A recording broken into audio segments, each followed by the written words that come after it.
ਆ ਵੇਖ ਲਓ ਚੱਲ ਪਈ ਜੇ ਤੇ ਇੱਧਰ ਵੇਖ ਲਓ ਪਾਣੀ ਡਿਆ ਨਿਕਲਣਾ ਜੀ।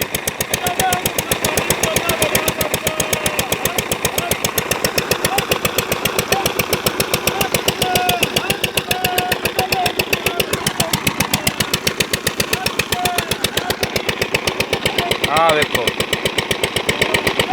ਤੇ ਇੱਧਰ ਆ ਜਾਓ। ਵੇਲਣਾ ਵੀ ਉਸਤਾਦ ਜੀ ਸਾਡਾ ਵੱਡਾ ਵਾ ਬਾਈਆ ਵੇਲਣਾ ਜੀ। ਤੇ ਇਹ ਨਹੀਂ ਵੀ ਖਾਲੀ ਚੱਲਣ ਡਿਆ। ਵੇਖ ਲਓ ਗੰਨੇ ਵੀ ਪੀੜਨ ਡਿਆ ਤੇ ਆਹ ਵੇਖ ਲਓ ਰੋਹ ਵੀ ਨਿਕਲ ਰਹੀ ਜੀ। ਦੋ ਤੇ ਇੱਦਾਂ ਖਿੱਚੀ ਜਾਣ ਡਿਆ। ਹੈ ਦੋ ਗੰਨੇ